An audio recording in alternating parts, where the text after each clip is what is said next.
No spin, no bias, no censorship. I'm Dan Wootton. This is Outspoken episode number 334. And breaking today, a plot to install Islam at the highest levels of all part of the British government and deep state is hiding in plain sight. Yet the regime media too scared to talk about it. So today, I expose the true motives of the newly launched Muslim Impact Forum. In this country, there are 4 million Muslims, and that number is growing fast. NGOs, charities, philanthropists, social activists, politicians, media, journalists, and so much more. And the purpose of the Muslim Impact Forum is how do we bring these people, how do we bring that talent together to say, here's the challenges we face and humanity faces. If we can strategically align our skills, our talent, to try and self-organize Muslims, to represent ourselves better, to use our resources better, and to influence the countries that we live in. Oh, we know that's the plan.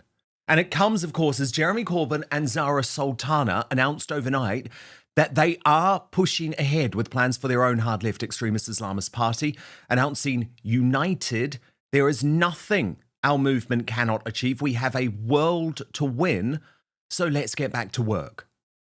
Meanwhile, the MSM and establishment cover-up over the Manchester synagogue attacker Jihad Al-Shamie has continued, with a 30-year-old man rearrested at Manchester Airport in connection to the attack, having previously been arrested on suspicion of the commission, preparation and instigation of acts of terrorism.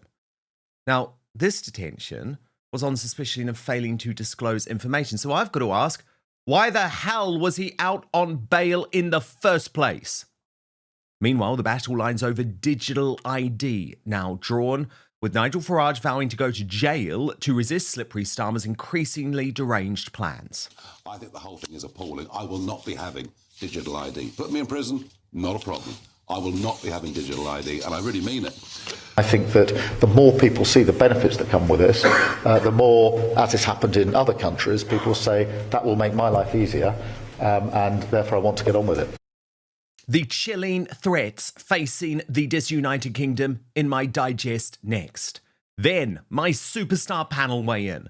Host of If This Is True on YouTube, Bernie Spofford, and anti-woke campaigner Nathan King, the ex-Big Brother contestant who has spoken out against ITV's social engineering of the show.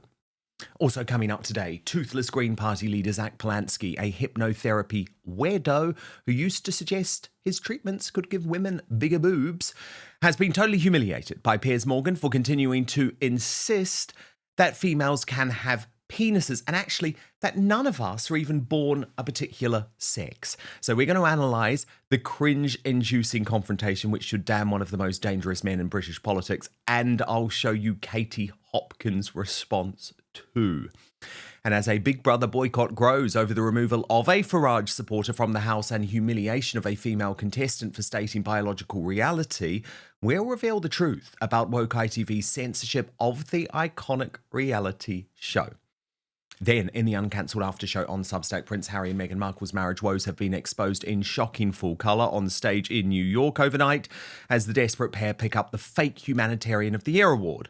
By contrast, King Charles and Prince William putting on a united front, as a crying future monarch and glowing Catherine prove to the world, while they're the real humanitarians. So we're going to cover a game-changing 24 hours in the royal family over on YouTube with According to Taz. And of course, because it is a Friday, we will also be unveiling the worst Britain in the world this week.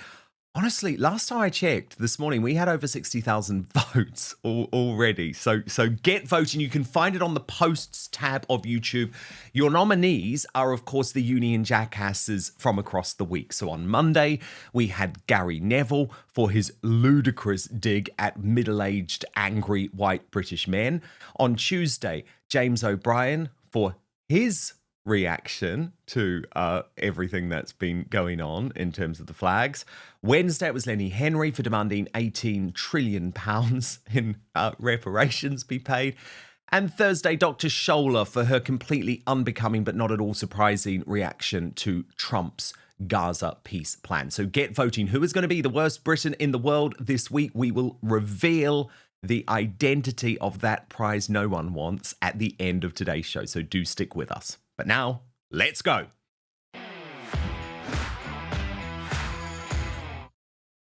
A plot to install Islam at the highest levels of all parts of the British government and deep state is hiding in plain sight. And the regime media is just too scared to talk about it, so I will. And by the way, I've got to be clear, this isn't a phenomenon contained simply to the left of politics, with Zia Yusuf's Muslim recruitment drive for Reform UK part of the disturbing push to try and ensure that Britain does not end up as a Christian country. The launch of the Muslim Impact Forum is one of the most significant political events in recent British history. But no MSM journalist will talk about it unless it is in the most glowing of terms. But what was unveiled at this event by Javad Khan, a Westminster swamp figure who has an OBE and authored the UK government's 2020 review on making smoking obsolete, was genuinely chilling. Khan admitted we are now at a tipping point, and the Muslim strategy is to enforce change.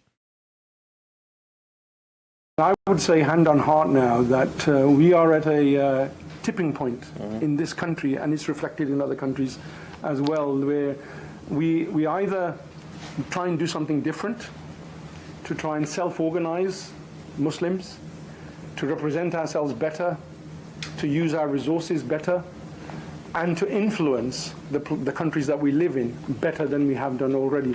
Brother Hamza is a relatively rare and unique political talent. Actually, we need many more people like him at the top of government, in every government, in this country, across the 4 nations, and in other governments, that can influence, sit at the top table and make a difference on behalf of the Muslims. So that's Brother Humza Useless, the former Scottish First Minister who we know wants to wipe out white people from any position of power. Lord Justice Clark, white. Every High Court judge, white. The Lord Advocate, white. The Solicitor General, white. The Chief Constable, white. Every Deputy Chief Constable, white. Every Assistant Chief Constable, white. The Head of the Law Society, white. The Head of the Faculty of Advocates, white. Every Prison Governor, white. And not just Justice. The Chief Medical Officer, white. The Chief Nursing Officer, white. The Chief Veterinary Officer, white. The Chief Social Work Advisor, white. Almost every trade union in this country headed by people who are white. In the Scottish Government, every Director General is white. Every chair of every public body is white. So Tommy Robinson has spoken out about this Muslim Impact Forum, writing anti-white parasite Humza Yusuf and other degenerate Islamists starting sectarian pacts in the United Kingdom.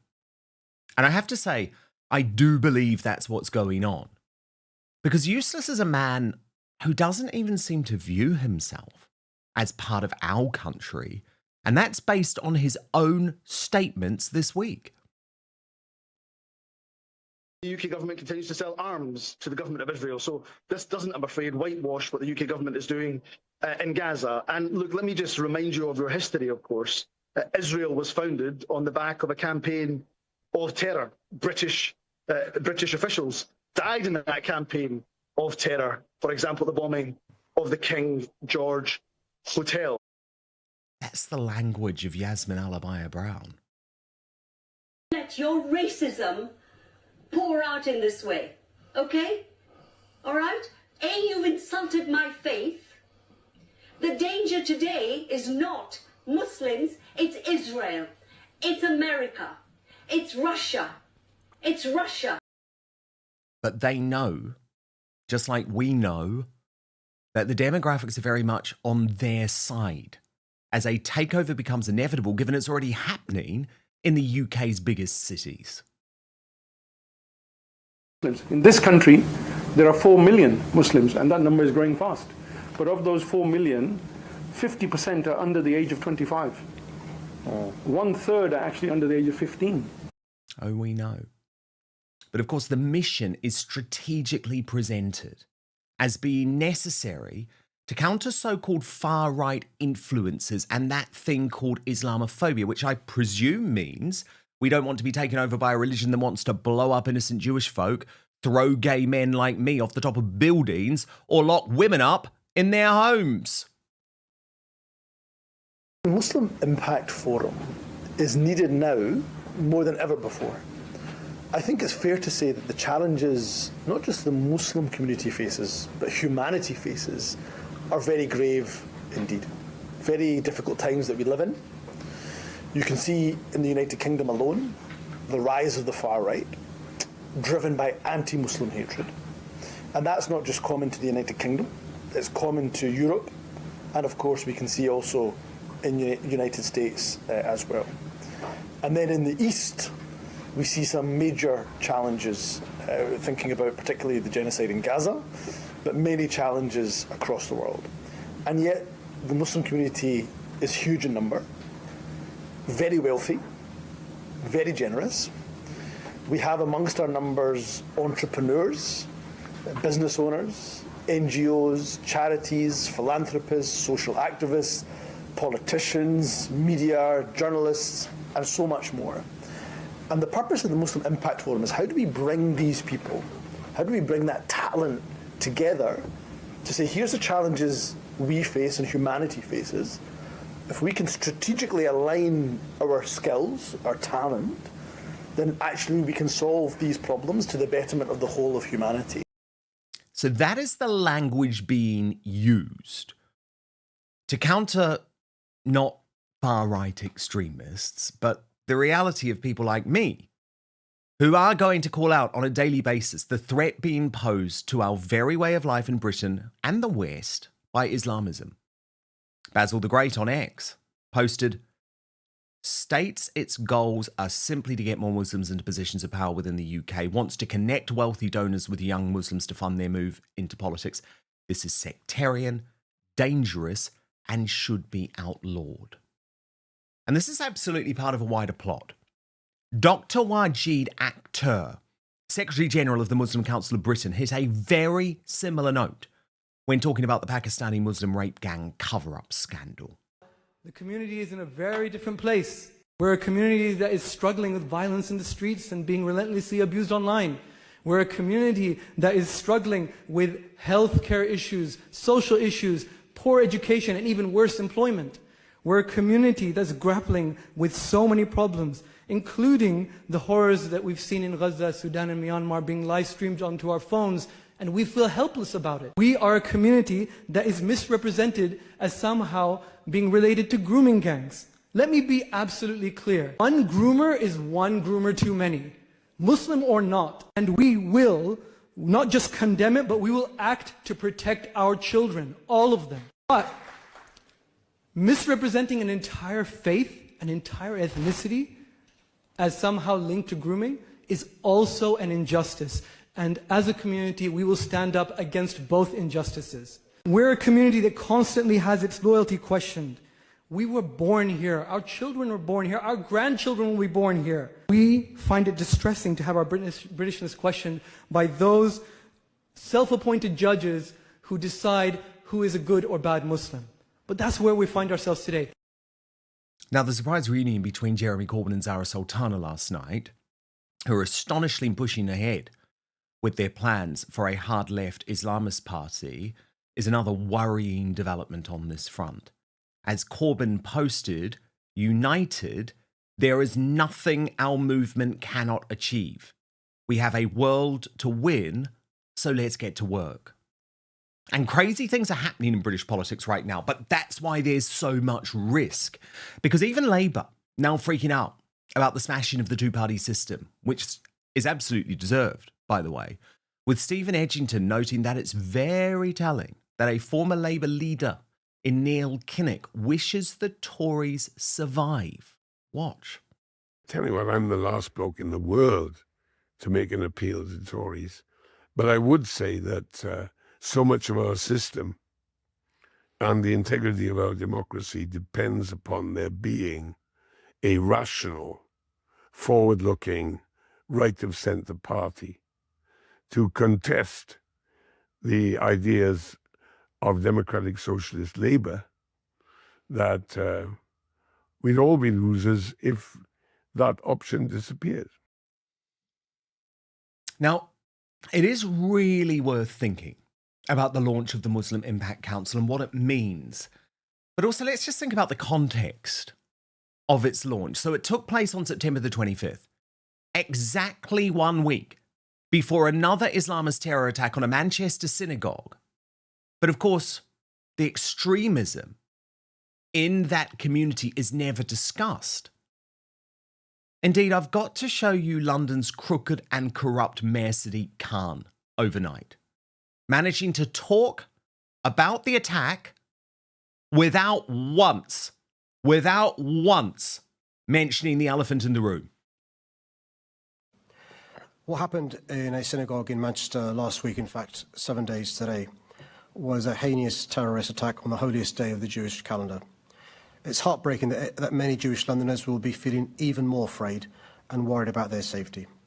In London, the Met has stepped up patrols with an increased police presence designed to reassure our Jewish communities.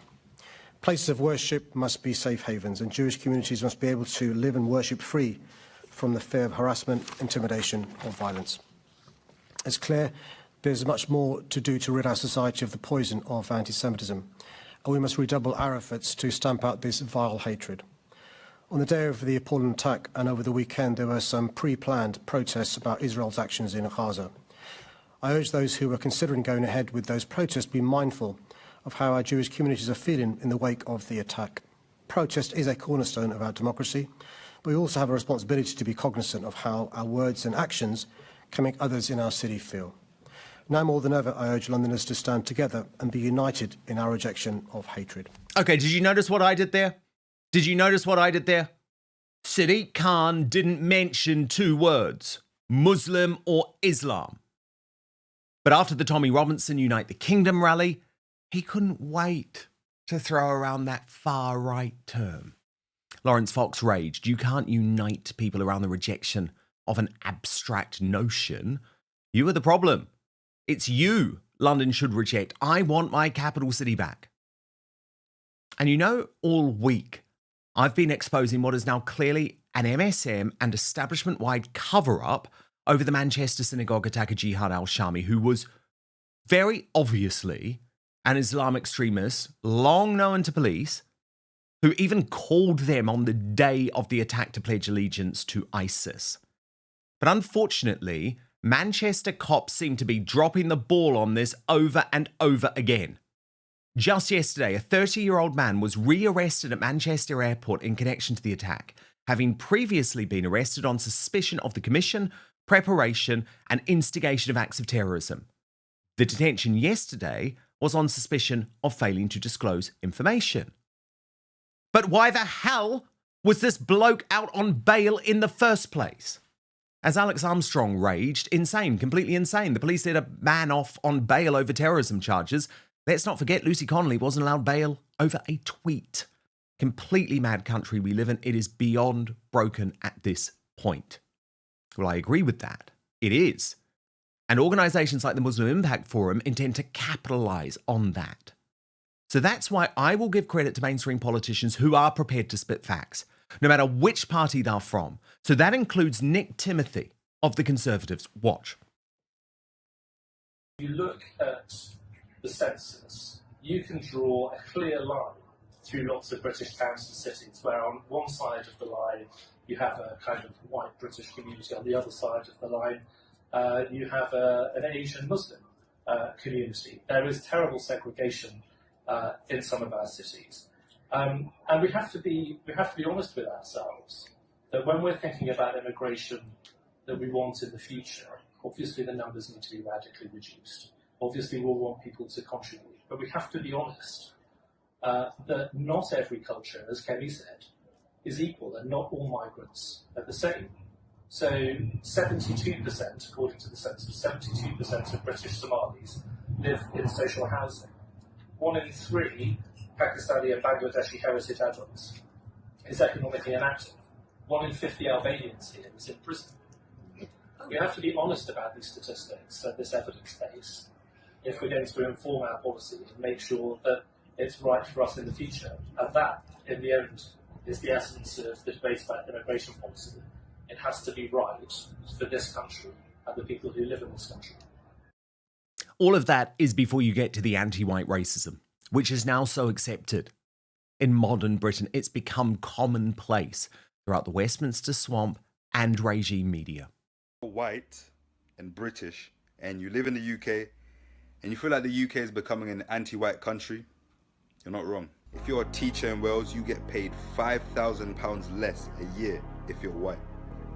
Any other ethnicity and they'll pay you more. The fourth biggest police force in the UK banned white people from hiring. The biggest bank in Europe funded £2 million to 30 Oxford scholarships, and guess what are the qualifications to make it in?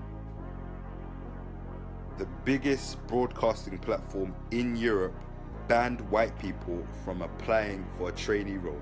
Not one, but two members of the Scottish government stood up in front of Parliament and complained about how there was too many white people in and about every role and job and position, even when there's 17 times the amount of people of colour in UK Parliament today than there was in 1987. The UK police force has spent 15 million trying to lower the number of white people they employ. The Royal Air Force got their emails leaked in which applicants were described as useless white males. God forbid they would have replaced the word white with anything else. Not to mention the despicable two-tier justice, which is now consistently belted out to white working class men in particular, spelled out brilliantly here actually by Reform UK's Darren Grimes.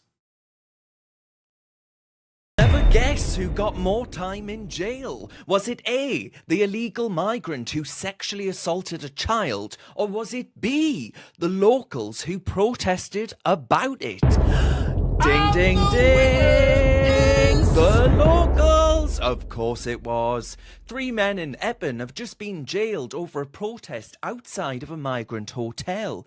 Dean Smith got 1 year, 10 months. Martin Pegram, 2 years, 2 months. Stuart Williams, 2 years, 4 months. Their crime was being furious about a recently arrived asylum seeker that attacked a child. And I repeat, he got 1 year in prison for it. The judge, Jamie Sawyer, said this. I am satisfied that this was racially motivated, at least in part, and that you wished for the asylum seekers to be removed from the area.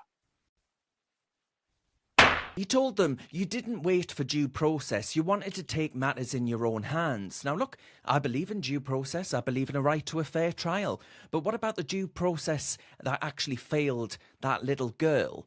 Essex police even escorted 50 stand-up to racism activists right into the middle of local residents to stir the pot, then blamed the locals when it all kicked off. Not a single officer has been disciplined for that, which was a wanton act of reckless vandalism when it comes to societal cohesion. And here's the kicker.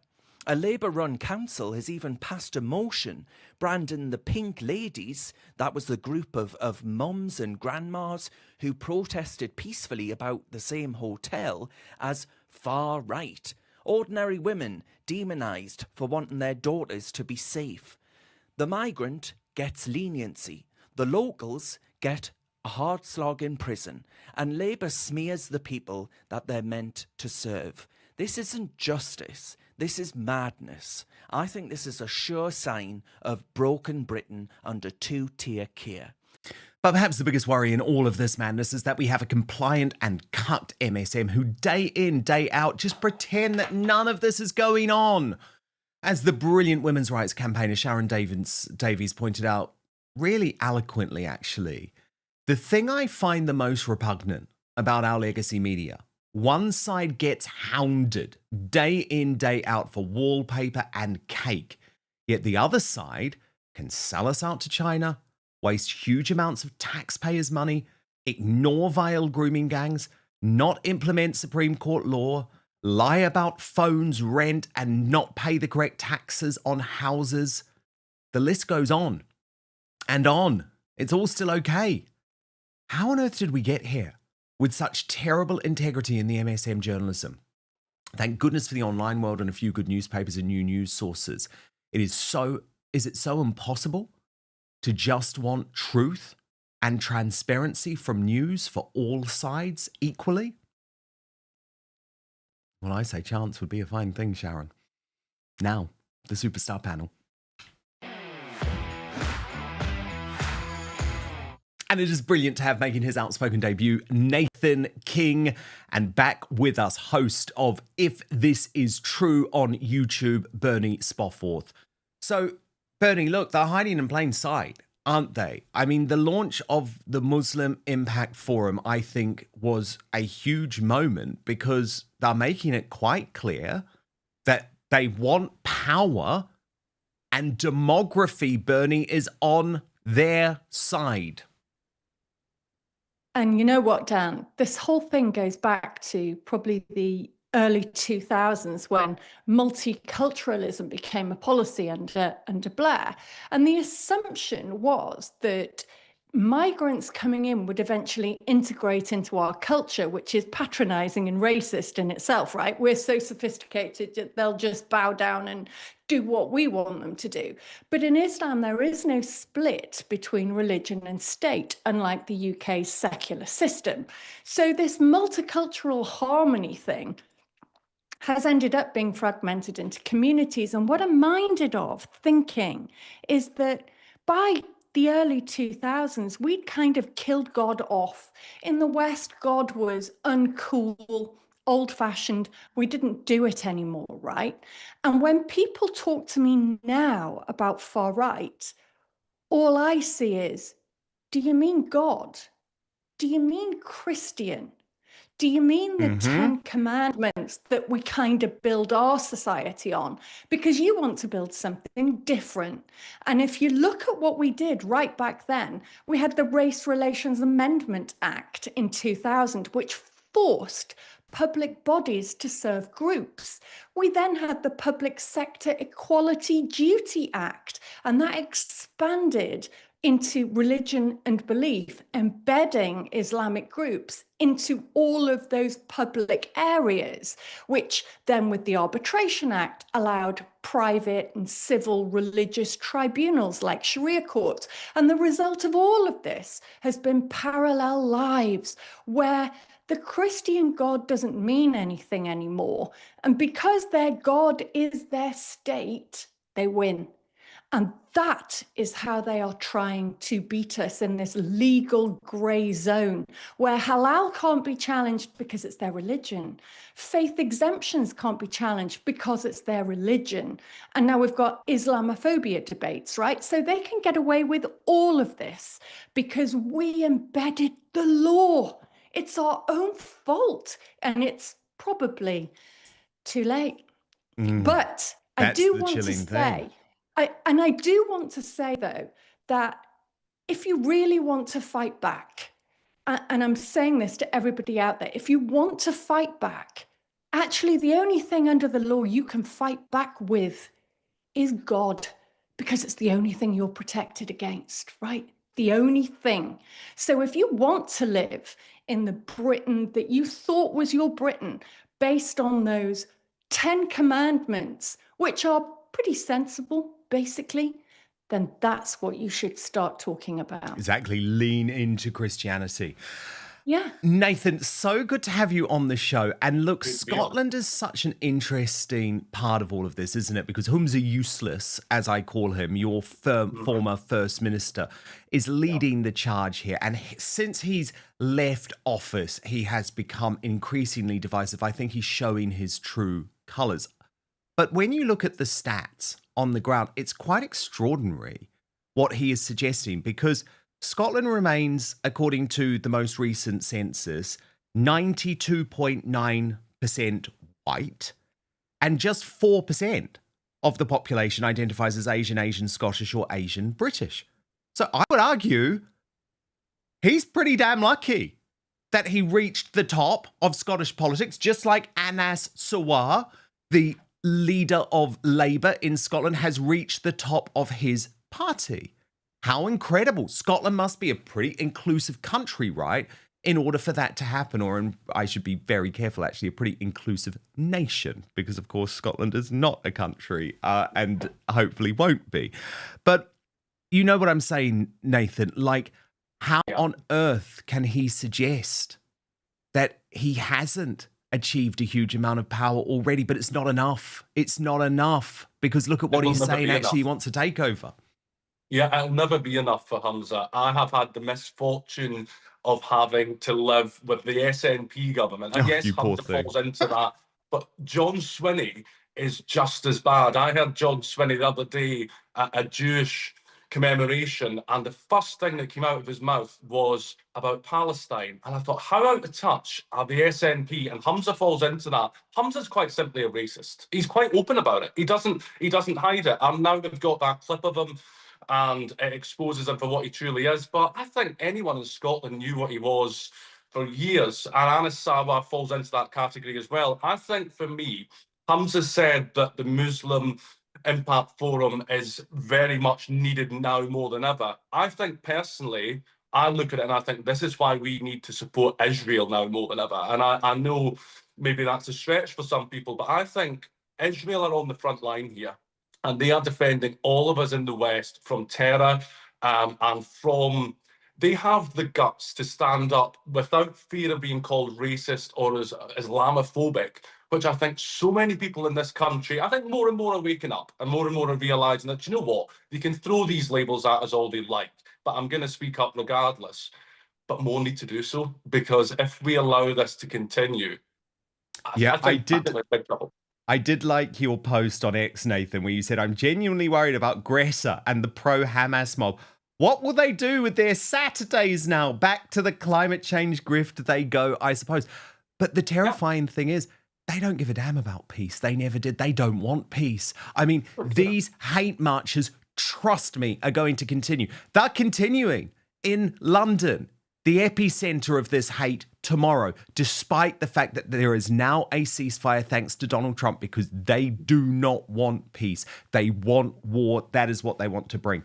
Bernie, just a quick word on this developing story about the person that was arrested in connection to the attack, the terrorist attack by Jihad Al-Shamie on the synagogue. Now, of course, the police aren't telling us bugger all, and I've been criticizing the cover-up all week long. But the assumption, Bernie, and I'm going to make this assumption, but I will be very clear it's an assumption, is that given this man was at the airport, rearrested at Manchester Airport, the assumption is that maybe he was trying to flee. Maybe he was trying to get out of the country. And when you think about the fact, Bernie, that Lucy Connolly was not allowed out on remand for a post on X, is it not extraordinary that anyone arrested in connection to this terror attack and still under suspicion is walking free on the streets? Yeah, but it's because we're afraid. We're completely afraid. The authorities are afraid. Everybody is afraid of a huge uprising from either side. I think it's outrageous. He should never have been given bail. He should never have been allowed to travel to the airport, but he was. And that can only be because of fear. It can only be. Breaking right now, Nigel Farage has said he will go to prison over Slippery Starmer's digital ID plot. And trust me, as the battle lines are drawn, we're seeing just how sick this Labour move is, this Tony Blair-inspired move is. With the plans now revealing that there will be digital ID for children as young as 13. I mean, this is just like the COVID jab, right? Originally, oh no, just for those who need it. Then just for vulnerable adults, then the whole population, then, no, we're going to jab your 2-month-old baby.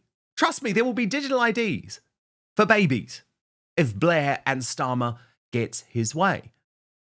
And he is now starting to admit the truth, Starmer, including in India this week. For it. Here in India, I think it's 1 billion people have digital ID. It's been taken up on a voluntary basis in huge numbers. Not least because it means that you can access your own money, make payments so much more easily than is available with others. So I think now we need to go out and make that case of the huge benefits that this will bring. There needs to be a national debate about it, and I think that the more people see the benefits that come with this, the more, as has happened in other countries, people say that will make my life easier, and therefore I want to get on with it. Well, the battle lines are drawn. Because Nigel Farage, and you know, at times I've been critical of my old GB News mate about him going soft on a whole load of issues. But thankfully on this, the old Nigel is back. This is an absolute bottom line for him. And he says he would rather go to jail. Indeed, he will go to jail rather than embrace digital ID. Watch. It'll pave the way for £600 million of tax grab we can take from people. And before you know it, you'll have all your medical records on there. If you're not jabbed, because the government thinks you should be, you'll find yourself genuinely a second-class citizen. I think the whole thing is appalling. I will not be having digital ID. Put me in prison, not a problem. I will not be having digital ID, and I really mean it. Yes, Nigel. Yes. This is what we need from you. Back to my superstar panel, Nathan King and Bernie Spofforth. Bernie, this is a huge passion issue for you. It's good to see Nigel Farage fighting this fight, right? Because you've got to admit, Bernie, he's gone soft on a whole load of things recently, but he hasn't gone soft on this. And for that, I give him huge credit. But he won't go to prison. That's not how it works. So first of all, let's call out Starmer's complete bullshit misinformation. Right. 1 billion Indians did not voluntarily sign up for digital ID. What the government did was make your benefits, your food stamps, your SIM card dependent on you signing up for digital ID. So of course you're going to volunteer because you need your phone, right? No one's going to put you in prison. It's just if you don't do it, you'll be locked out of various parts of your life, exactly like it was with the vaccine passport. And there's no point anyone saying to me, all the different parties are saying they definitely won't do it and they'll go to prison, because all the legislation is there. The Police Crime Courts and Sentencing Bill Act now, the Data Use and Access Bill, the fraud and snooping in your bank account bill, it's all there. The plumbing is all done, and all they need to do is change you remember the vaccine passport, you even remember the cover page we saw underneath it, and suddenly your life becomes permission-based. And it's fine if you don't want to do it, you just can't do anything. That's how they'll do it. They've done it in plenty of other countries. Look at Nigeria. Nigeria, in order to get 2 million people to sign up, just cut off their mobile phones. Because if you haven't attached your SIM card to your digital ID, oh, sorry, you have no phone access. Exactly. So you can't live. Effectively, you can't live without this digital ID. It is going to be linked to every part of your life in this modern world. I mean, it's chilling. Yeah, so they won't put you in prison. They don't need to put you in prison. They just need to restrict everything. Because effectively, you're living in a digital prison. Nathan King, where do you stand on digital ID? I think I'm totally against it, firstly, I'll say that. I think almost, and I fall into that trap sometimes myself, that in this country we almost have a bit of an arrogance that we think, yeah, it's happened there, and oh yeah, they might have gone a bit wrong over there, but they won't do that here. That's not how we work in Britain. I think people need to wake up and realise, actually, this very much could happen in Britain. This could be used to cancel your card, cancel your account, and then that's about control. And it's almost digital slavery, almost, is what I would describe it as. To have that, we've experienced it during COVID. We've seen what it looks like and what it could look like. And I think that it's one of the most worrying things I've heard.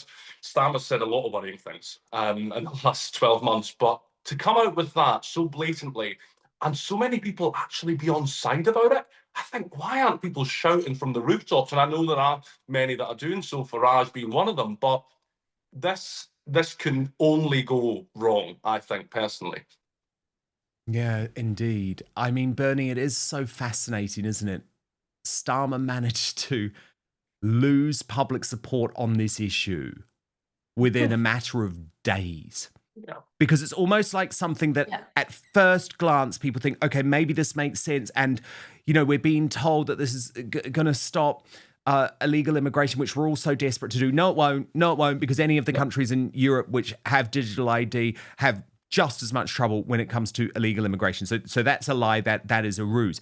But as soon as people start looking into this, Bernie, and as soon as they start realizing this means more state control of our lives, this means that slow creep towards a Chinese-style social credit system where it's like, oh, naughty, you've put too much rubbish out today. We're going to take some points off you. I think people realize that no way is this going to work. Then I come to my bigger point, Bernie, which is that I'm hopeful on this issue because I think our government is so incompetent that there's just no way that Starmer in his political position, which is beyond weak, is going to be able to introduce something so significant. Am I being naive? Yeah, which is why I think it won't come out as mandatory. It will just be drip, drip, drip. And I think the reason all of this is happening so quickly and all the legislation is being forced through so quickly, which it is, that fraud and snoop bill is in the Lords at the moment, which gives them access to your bank account. I think the reason it's happening so quickly is because, of course, we know Starmer is a complete globalist and will obviously go on to a job at the UN or the WEF because he loves those more than he loves us, trust me. And in 2015, of course, we signed up to this. We absolutely signed up to it. And it's been embedded in departments ever since. So I don't think he'll win on mandatory, you have to have one to work. But, you know, I have messages from people. I had a message from a follower who works for a bank yesterday. And she said to me that from the beginning of this month, when she goes into work, she has to log in with her biometric details. And she said she didn't want to do that. And they gave her a copy of the policy saying, oh, your privacy is all protected. And also, if you don't do it, you can't work here. So because the private sector are stakeholders in this information and they want the information as well, they will pincer movement, the private sector, and the public sector will all do it anyway. There'll just be those of us that were refusing it the first time round that don't sign up to it. That's what's happening. Breaking today, Zach Polanski, otherwise known as the Tit Whisperer. Because remember, in his life before being the Green Party leader, he claimed that he could increase the size of a woman's breast through hypnotherapy. So this is a toothless man, quite literally, a really dodgy man, but also one of Britain's most dangerous men, given the extraordinarily left-wing pro-Islam agenda he is trying to introduce as mainstream into British politics through the regenerated Green Party. So given all of that, I love to see this guy exposed. I love to see this guy exposed as the crank that he is. And that is what has happened overnight. Not just in his confrontation with Zia Youssef on the BBC's Question Time, but more interestingly, in his clash with Piers Morgan on the YouTube show Uncensored, where he not only stood by his ludicrous anti-scientific claim, although science is definitely not something this guy believes in, that a woman can have a penis, but went one step further, suggesting that none of us are born into any particular sex. Watch this extraordinary confrontation, then I'll show you what Katie Hopkins had to say. Can a woman have a penis? Yes. It's going to take them a long time on the National Health Service to get rid of it, but that's another separate problem. All right. I think we'll leave it on a woman can have a penis. People can I think you're lacking nuance and complexity about a pretty complicated Not really. You couldn't have been clearer. I'm clear, because actually when you want to look at the science... You were crystal clear. Ask a simple question. But you're laughing at it, which I think demeans trans people. Absolutely ridiculous. What have you got against trans people? Why are you punching down? Why are you not saying nothing against the real trans problem people. in this I've already country? told you that I think trans people... You sound like you have a huge problem with trans people. No. It sounds to me like you don't understand what a woman is, which I think is a huge problem for someone leading a party in this country. A woman is a gender. Sorry? You said, what's a woman? No, a woman is a gender. biological and gender female. is complicated. No. Gender is a spectrum. It's not complicated. A woman is a biological Is gender a spectrum? Is it that binary? Do you think people are born male and female?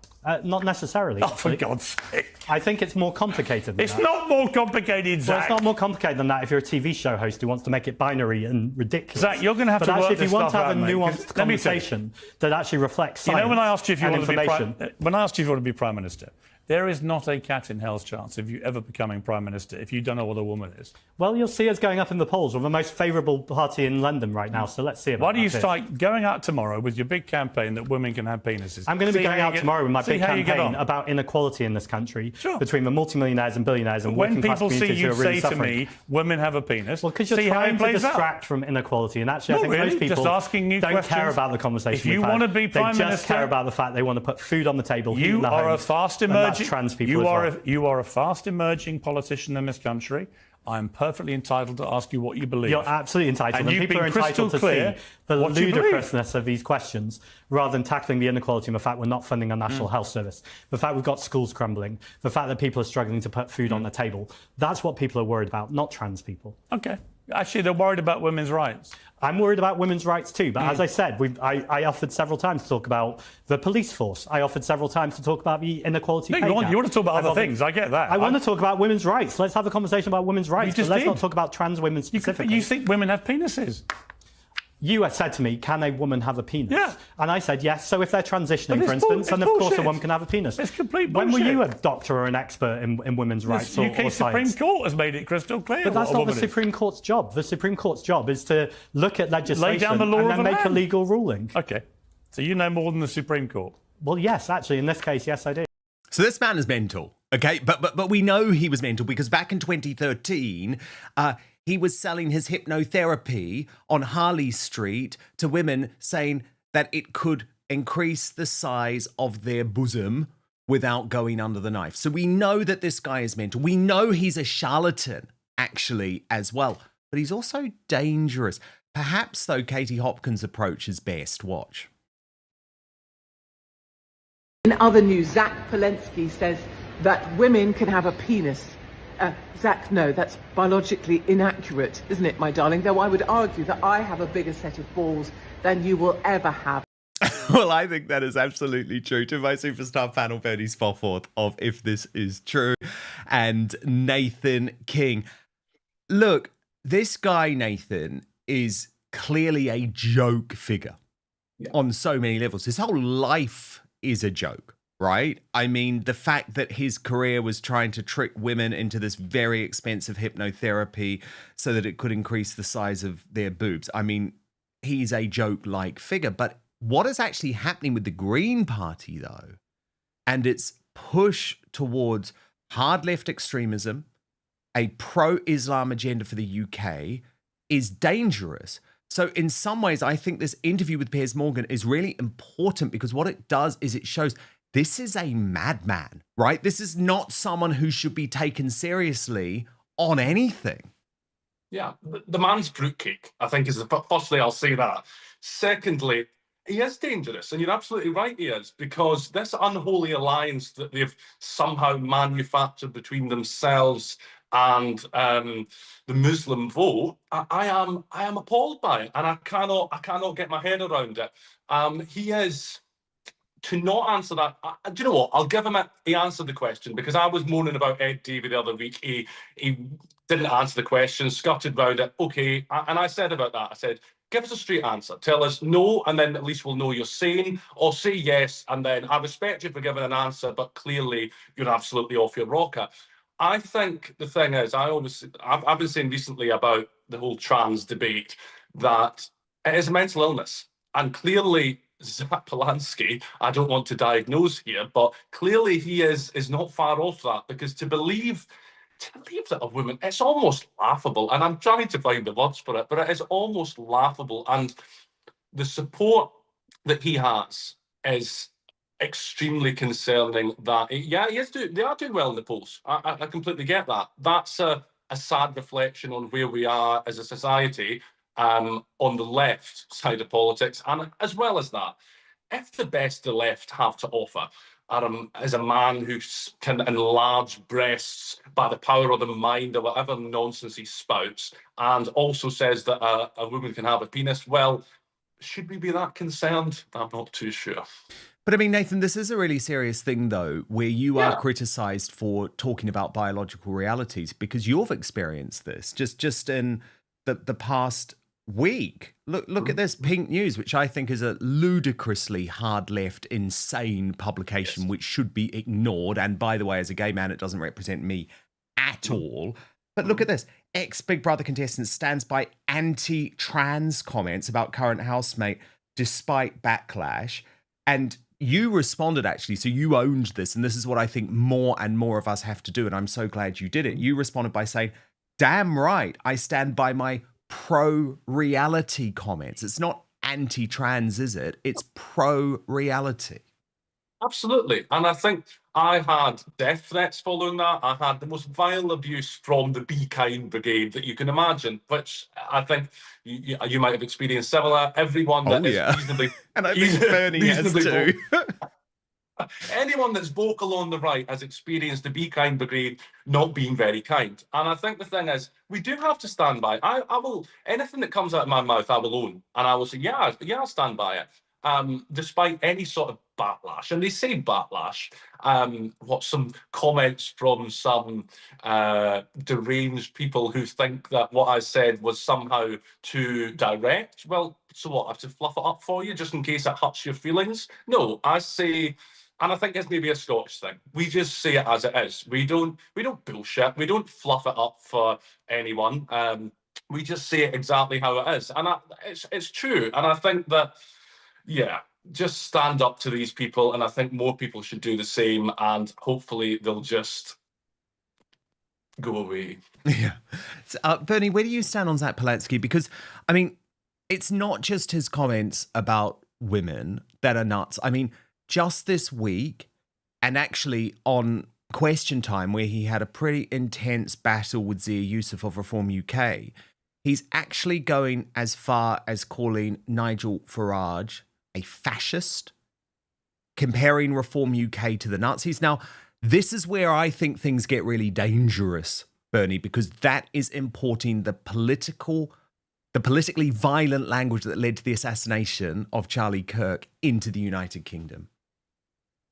And I think we have to be careful here because he has come out, the Green Party has come out with, they want to be the party of hope that says nice things, but they only say nice things about people who agree with them. And it's very, very dangerous to stand on a platform, even a minority platform. Everyone knows the Green Party aren't going to get in, right? Even on their Islamic stance, because there are so many independent MPs now that will probably scoop up these votes. And of course, you've got Matt Corbyn over the other side that will scoop up more. So he's trying to keep relevance. And in order to do that, he's really, really polarizing at the end of minority politics. It is wrong to call anybody a fascist. In fact, it's my experience that the people calling fascism are the ones that are the closer to fascism, right?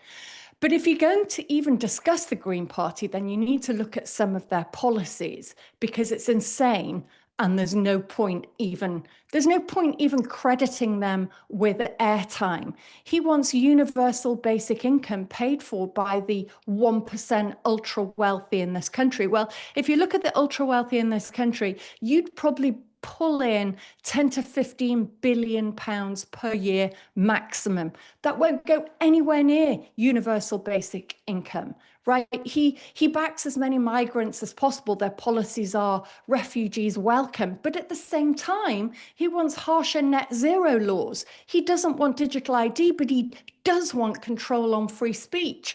He doesn't want digital ID, but he supported vaccine passports as long as you could prove someone didn't have COVID. And he wore a mask after masks were no longer valid, because that's the kind of science he follows. And I think that's fine. You can say and be whatever you like. I massively support you. I've got no problem with that.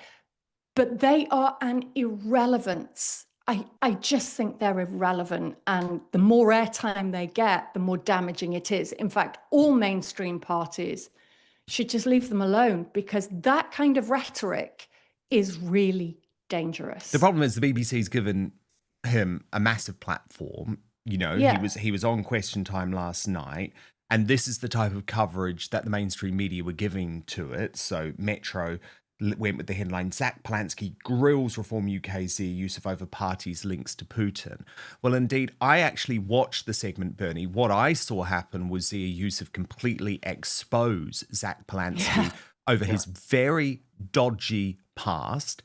And surely it's relevant in this context, Bernie. I mean, this is a guy who, as his job, appeared to be tricking women into believing that his brand of hypnotherapy, which would have been very expensive given he was based on Harley Street, could increase the size of their breasts.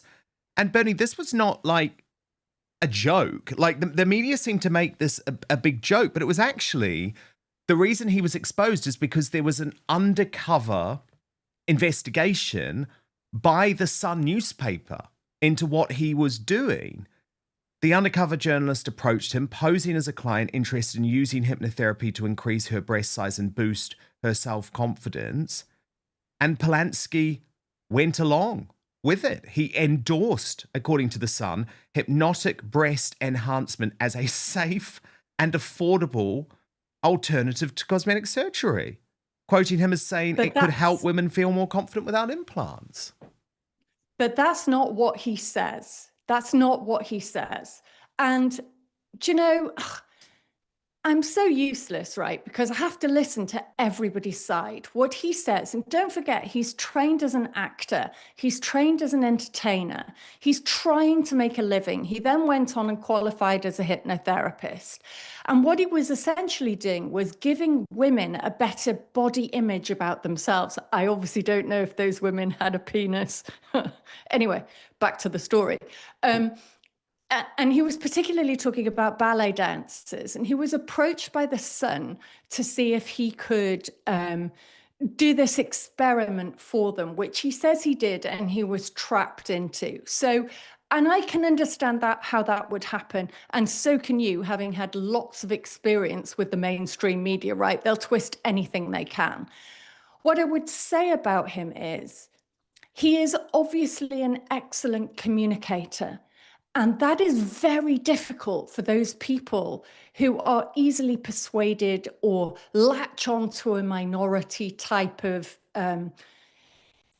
cause. And that's what he appears to be doing for me.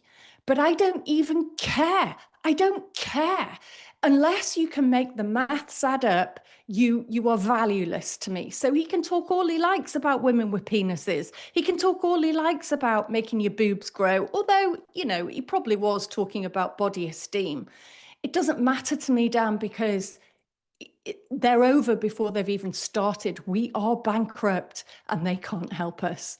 That's it, really. Well, I hope you're right, but one thing I can certainly say is that Zach Polanski is the most morally bankrupt man in British politics. Breaking today, the boycott of woke ITV's new Big Brother, a reality TV phenomenon that they are destroying with their Orwell think, has just got worse overnight.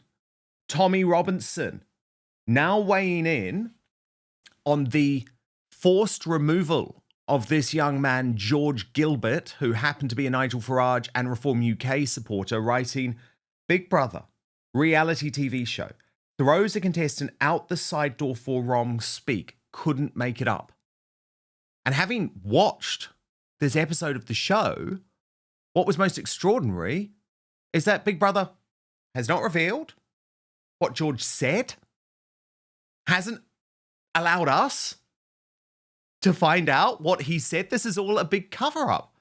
We're just meant to believe that he was so terrible in his language about so-called conspiracy theories that it was worth packing his bags overnight and booting him out the house.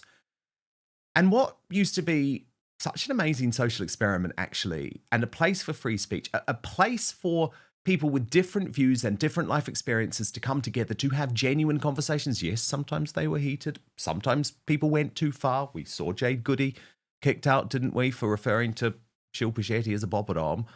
But actually, it was so important that these real conversations could take place on a TV channel. I knew that ITV was always going to destroy that. It's in their blood to stop that. So what is now happening on this show is that if you are in some way a small c conservative, someone who is on the right, someone who doesn't believe in extreme trans ideology, someone who supports Tommy Robinson or Nigel Farage, you are instantly demonized on this show.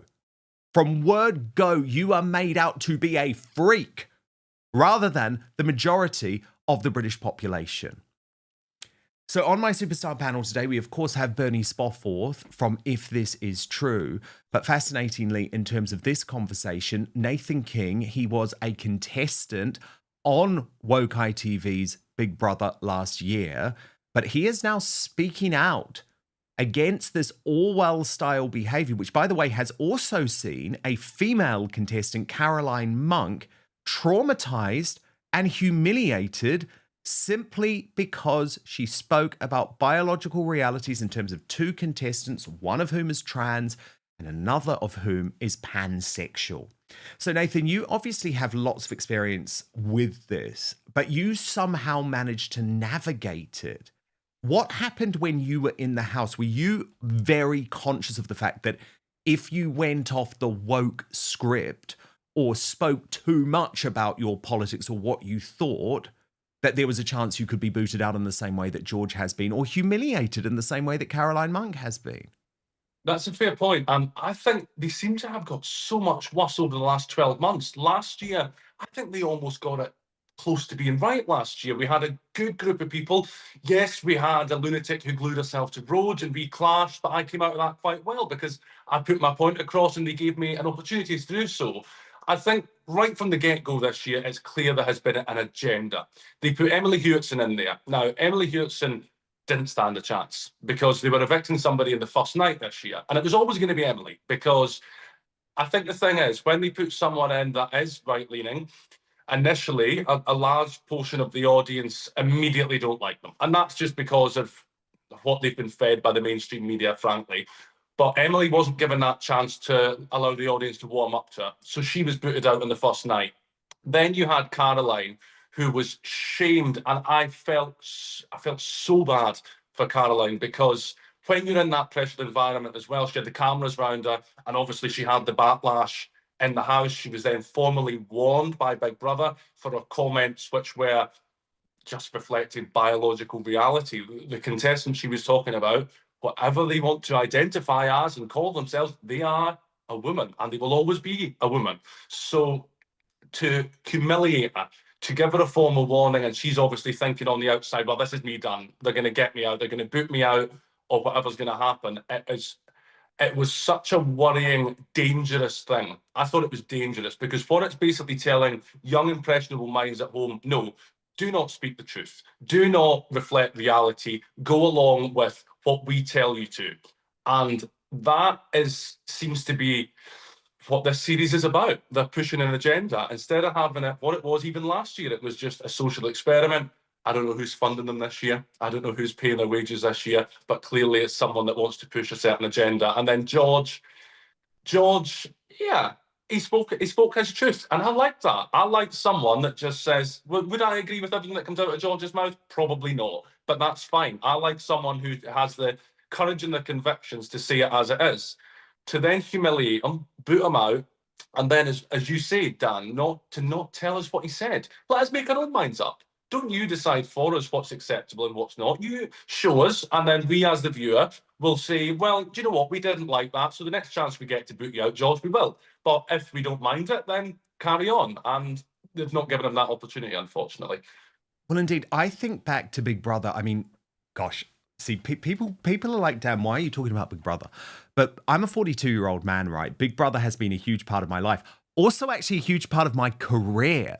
Because when I was working in tabloid newspapers back in the noughties, a big part of my job would be reporting on Big Brother because it was such a sensation at that time.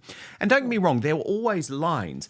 But I remember this incident, and Jack Jewell pointed it out well this week, where he wrote on X 18 years ago, this housemate was kicked off of Big Brother for literally calling a black housemate the N-word. Now, this was a contestant called Emily. I feel like back then the consensus was this decision was correct, although she said it was a joke, and I recall her seeming like a pretty normal young woman. It's hard not to agree, in my view, that what she said crossed a line. Fast forward to today, when everything is queer obsessed, you will get booted out for far, far less. If the contestant below had said what she said today, she would probably be in prison now. We used to be a pretty good as a society in knowing which speech is deserving of deplatforming and which is not. We were able to do this without laws. The social contract was there yet unspoken. And Bernie Spofforth, I really remember that incident actually, because it was this young woman called Emily, and she was rapping a song which featured the N-word to a black contestant, and she got booted out of the show. And I think Jack Jewell is right. People probably thought, okay, that's fair enough, because at least we knew the specific details about what happened. Although I always felt sorry for this woman because I knew her whole life. And it has been, would be overshadowed by the fact she was the one booted out of Big Brother for saying the N-word. But when it comes to George Gilbert, what is so shocking is that we're not allowed to know what he said, Bertie. We're told that there was a conversation about conspiracy theories. We're told that he was given an opportunity by Big Brother to change his style of language, which he wasn't prepared to do. Good on him. And then there was a leak to the Sun newspaper from Big Brother saying that the language was anti-Semitic. But as one of my sources within Reform UK told me, they think that perhaps he just used the word globalist, because that's something that people ludicrously claim can be anti-Semitic. I remember when I was on GB News, and Nigel Farage and I would use the word globalist, quite rightly, to talk about the cult of people who are trying to destroy the world via intergovernmental organisations. And The Guardian ran a hit piece on both of us, suggesting that we were in some way anti-Semitic. So I'm sorry, until I actually know what George said, I don't know if this is an incident like it is with Emily, where, okay, maybe you crossed a line, you said the N-word, because they don't want us to know. Well, first of all, I'm completely horrified. And can everybody please know that when I talk about globalists, I'm talking about unelected global organizations, right? I'm not talking about who they pray to. So I'm not having that. Don't even come to me with that accusation. What's interesting about this, Dan, is that this falls into the legislation of misinformation, disinformation, and that word malinformation. So malinformation is the new one that Ofcom and the globalists, yes, hello, UN, they're all talking about. Malinformation means something that is factually true, but you can't say because someone else has decided it's harmful. And authorities at the moment are particularly keen on this one, right? So the woman who was on Big Brother, can't remember her name. Is she called Carol? Can't remember. But the woman who was talking about, if the end of the world happens and you have to date someone in the house, who would you date? And she said, well, I can't date you because, I can't date you because you don't have a penis. It's completely correct. How can you carry on the human race with a trans man because he doesn't have the necessary equipment to procreate, right? That is entirely legal speech, but they've been discriminated against. For people who don't know, Bernie, sorry, just to interrupt, this is a trans woman, right? Sorry, God, this is where it gets complicated. This is a trans man. So basically a biological woman, someone with a womb, right? Someone with a vagina, and someone who has chopped their boobs off, okay, is in the house. But obviously that person could not deliver the sperm to a woman in order to keep the population going. Anyway, just wanted to clarify. Exactly. And that's what she was talking about. She wasn't saying she didn't want to snog him. She wasn't saying she wouldn't hook up with him. She was saying he was pointless because they couldn't procreate. They couldn't have babies, right? That is a biological fact. Sorry, Zach, but it just is. And that was perfectly reasonable.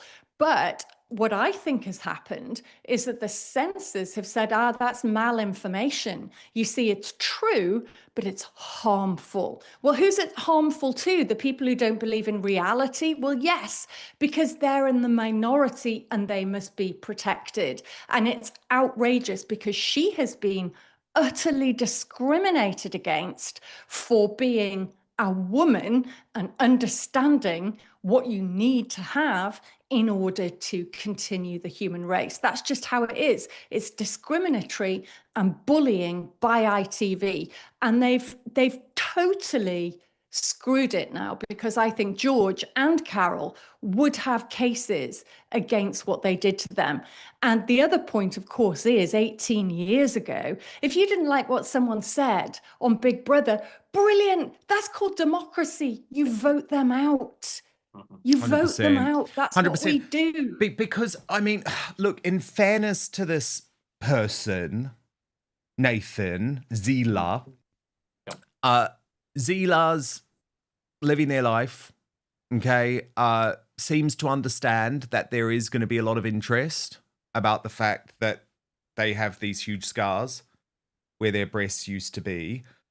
But I feel there's a lot of propaganda being pumped out. I mean, we just saw that from Pride.com. Big Brother's hunky trans housemate has flooded the entire internet's basement. How did you... I mean, you were criticised, obviously, for speaking about Zila. What's your feelings on it? I think the big issue I have as well with Zila and with any trans person, they always say how they want to just live their lives. Why can't, I get this thrown at me a lot, why can't you just let people live their lives in peace? Well, if they were just living their life in peace, then if I wanted to respect reality, if Caroline on the show wanted to respect reality, there would be no problem. They wouldn't go and have a cry about it and they wouldn't correct them. They would just live their life and say, okay, that person doesn't agree with how I am living my life. They don't do that. They never do that. They always want you to buy into their delusions. And that is quite simply what it is. And I find it extremely concerning. And I think that, yes, ITV are pushing it quite heavily. And I think the thing is as well that Zila is clearly intelligent enough to realise that I would say that they're probably going to win. I would say she probably will win. I think she will, because the audience that watches Big Brother and that attracts. Yeah, there are a few who more absolutists, maybe from the 20 years ago, but now it is a woke audience. It's a woke show and it's a woke audience. And if you watch the late live show as well, they always have an audience. And I have never seen a collection of such... I'll go for the word interesting, because I could use a lot of words, but interesting group of people. Oh my God, I know. And it's like, it's quite fascinating, because it is evidence of the groupthink that we now have in the mainstream media. I mean, they're literally talking about this dude, George, right? As if he's some sort of Adolf Hitler reincarnated. Yeah. I'm like, he's a centre-right guy who supports the number one political party in the country. You know, you are all mad. You are all completely mad, but they all think in the same way. And it's like, we're all meant to feel really like sorry that this pansexual woman who, let's be honest, is an attention-seeking girl who likes guys, but claims that she's pansexual because she has to be something, you know, to make her interesting, as if in some way she's a victim. It's totally nuts. And I think it is social engineering. And the thing is, I actually quite like this Zila. You know, I don't have a problem with Zila. I feel desperately sorry for Zila for the fact that they've cut off their boobs, you know, and probably that's not something that is recommended. But, you know, they seem pretty nice, actually. So, yeah, I'm sure they will end up winning the show. But that's what ITV wants, because they want the social engineering side of it. And actually, I think Paul Joseph Watson, he made such a good video on this. Here's just a little part of it. Your fellow housemates and the viewing public. Agreed. It's a literal commie-style struggle session. I'm sorry to everyone out there. But the sobbing and the humiliating apology wasn't enough for the poor woman not to be made an example out of on primetime TV. Despite the fact that her opinion aligns with the majority of the British public, and despite the recent landmark Supreme Court judgment, which literally ruled that trans women are not women, she survived for now. But just today they booted this guy off because he said he liked Nigel Farage and thought illegal immigrants shouldn't be given priority over native Brits. Getting free driving lessons. Oh, things like that. do you actually think that they're getting free drive? Because I think it's being exaggerated. Because it's like people are saying they're in 5-star hotels, they're getting iPads, and it's like it's true. These reality TV shows are literally just social conditioning show trials to demonise anyone who's vaguely right-wing. She's a girl! No, you're not.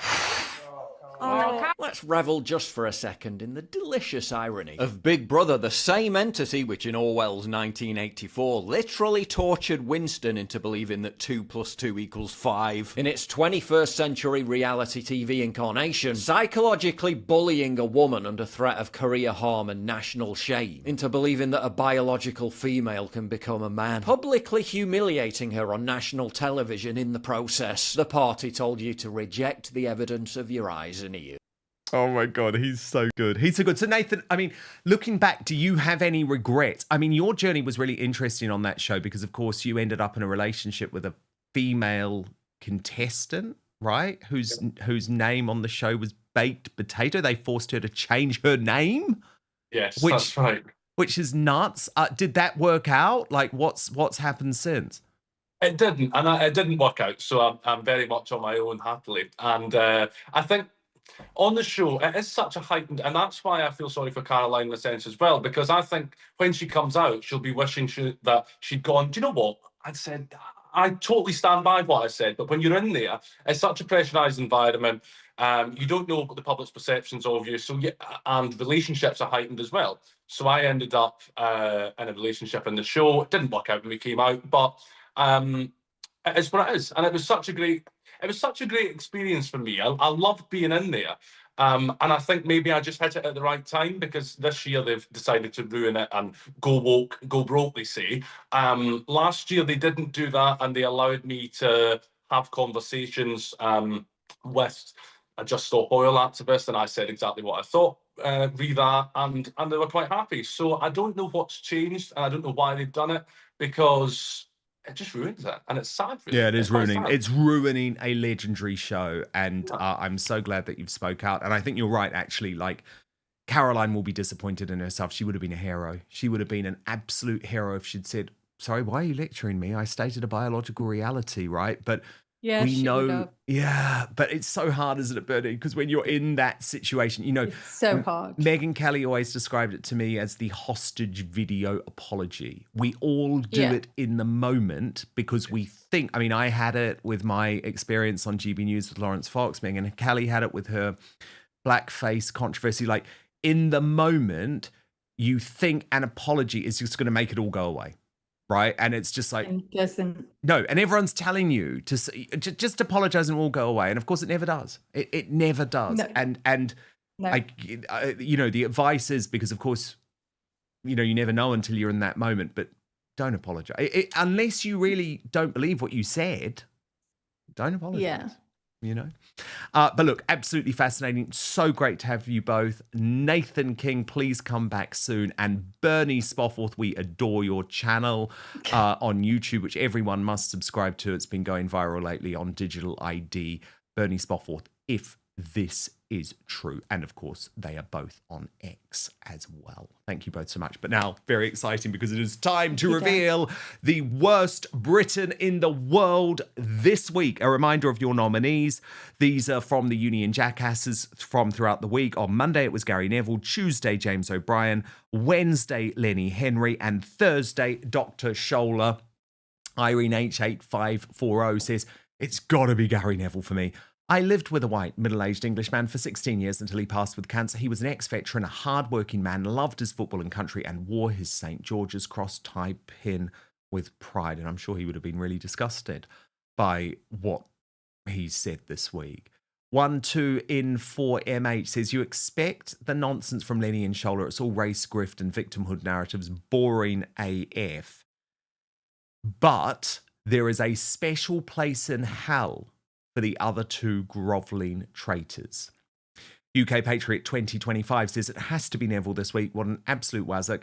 But Lenny Henry, who I thought was one of the good guys, turns out he is not after all. As for Brain O'Brien, he's just the same old lefty ignoramus. Drunken60 says Henry takes the biscuit.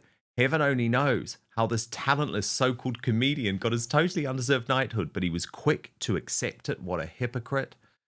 Denny Rowe 800 on a similar note says, poor Lenny, what it must be like to live in a country that gave you a start, gave you a career, made you a millionaire, only to find out that England is an extremely racist country. Oh my goodness, I couldn't agree more. Okay, the results are in. This may surprise you. In fourth position, with just 5% of the vote, Dr. Scholar. In third position, with 8% of the vote, James O'Brien. The runner-up, with 20% of the vote, Lenny Henry. But the worst Briton in the world this week for blaming angry, middle-aged white men for an Islamist terror attack on a synagogue in Manchester, Gary Neville. My God, he deserves it. Over 60,000 votes today. Thank you so much.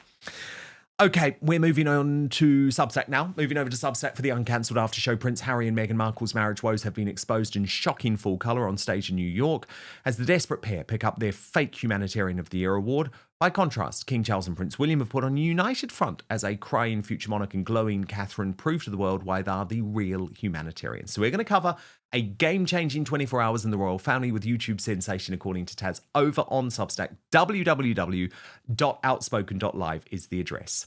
I hope you have a wonderful weekend. As a little favour to me, do you mind subscribing to the podcast? Dan Wootton Outspoken, now available as a podcast on Apple Podcasts and Spotify. We've even got video on Spotify. The big favour that I ask of you is to watch and then rate and review. But we will be back with you live at 5 p.m. Monday UK time, midday Eastern, 9 a.m. Pacific. Hit subscribe right now on YouTube and Rumble and turn on the notification bell if you do want to be alerted to our new episodes. And most importantly, I promise to keep fighting for you.